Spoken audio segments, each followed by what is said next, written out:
The conference room was stylishly decorated with sleek, modern furniture, but it felt sterile and uninviting.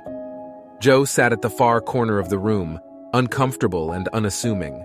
He was a new hire, and he was waiting for his first team meeting. He was unsure of what to expect.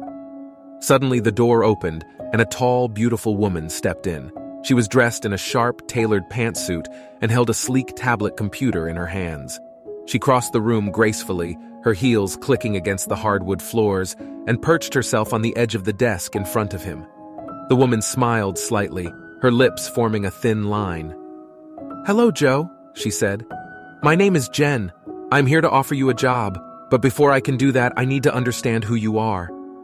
The woman paused, then continued. "Tell me, Joe, who are you? What makes you who you are?" Joe was taken aback. He wasn't sure how to answer. After a moment, he said hesitantly, I'm not sure." Jen nodded. "That's okay. Take some time and think about it. We'll still be here when you decide." Joe pondered the question for a moment. Finally, after a few beats of silence, he answered, "I am a creative thinker and an analytical problem solver. I am ambitious and determined to succeed. I am passionate and eager to learn. I am open-minded and willing to explore new possibilities. I want to make a difference in the world, and I believe I have the skills to do so." Jen smiled broadly. "You're exactly who I'm looking for, Joe," she said. She motioned for him to join her, and the two of them walked out of the conference room, leaving Joe a newly hired employee at a mysterious tech startup, with no idea of what lay ahead. The hallway was long, dark, and strangely quiet. Joe followed Jen, feeling out of place and slightly intimidated by the strange atmosphere. She stopped in front of a large door with the word signing written across it in bold letters. "This is the signing room," said Jen, pushing the door open. "You must sign all the necessary documents before you can officially start working here." Joe stepped inside and was immediately overwhelmed. There was a large wooden desk in the middle of the room, and it was covered in papers, contracts, and forms of all sizes. Every item had to be read and signed in triplicate, a daunting task that seemed to be never-ending. After what felt like hours, Joe finally finished signing every document and form. He felt drained and exhausted. Suddenly, Jen reappeared, holding a tablet computer. "Great, just one final step," she said. "You just need to complete the mandatory IRP process." Joe was confused. He had never heard of this before. "The mandatory what process?" he asked. Jen smiled. "Information rights package," she said crisply. "The company just needs a bit more information from you in order to optimize your experience here and protect your data." She continued to explain the process, but Joe couldn't follow along. It all seemed too complicated. "Don't worry, it's completely normal," she said reassuringly. "Everyone in the company goes through this. It just includes your past financial history, internet searches, and phone access. Just type in your information and we'll take care of the rest. It's just for business purposes. There is nothing to worry about." Joe hesitated for a moment, feeling uneasy. He wasn't sure if this was really normal, or even if it was legal.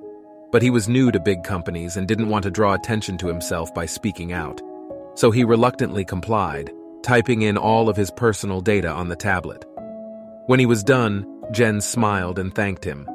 Then she handed him a packet of informational material. "Here you go," she said. "All the information you need to start your position at the company." Joe took the packet and returned to his desk. As he looked through the material, he couldn't help but feel uneasy about what he had just done. Joe stepped out of the office and into the hallway. He was officially a part of the company now, but he felt out of place. Then he heard voices coming from a nearby room. He peered in and saw a small group of people talking, all wearing the same gray suits and all speaking in overly rehearsed corporate jargon. Joe shook hands with the team members and introduced himself. "Hi, I'm Joe," he said. "I'm the new hire." The members looked at him curiously. None of them knew much about him, but there was something strangely familiar in their eyes. "Well, Joe, this is Dave," said one of the team members, pointing to a middle-aged man with a mop of gray hair. "And Rob," he continued, pointing to a tall, lanky man with glasses. "And Susan," he finished, pointing to an attractive woman with bright blue eyes. Joe smiled nervously and gave a small nod as the trio welcomed him warmly. The team talked amongst themselves for a few minutes before finally turning their attention to Joe. They asked him questions about his background, his hobbies, and his aspirations. Joe answered eagerly, but the other members seemed uninterested in his answers. Instead, they replied with short, cryptic phrases or changed the topic to seemingly unrelated conversations. Right, so what exactly?" Dave began before trailing off, as if lost in thought. The atmosphere in the room was tense and slightly off-putting. Joe started thinking about his past jobs, the awkward small talk there had been, the moments of boredom when he had struggled to connect with anyone else in the room. But here it felt different, like a pressure was lurking in the air, an unspoken anxiety that had never been present in his other workplaces. He quickly shook off the thought as he walked back to his desk. Joe settled into his new desk, feeling overwhelmed but excited at the same time. Then, one of the team members approached him with a folder. "We've assigned you your first assignment," she said, handing him the folder.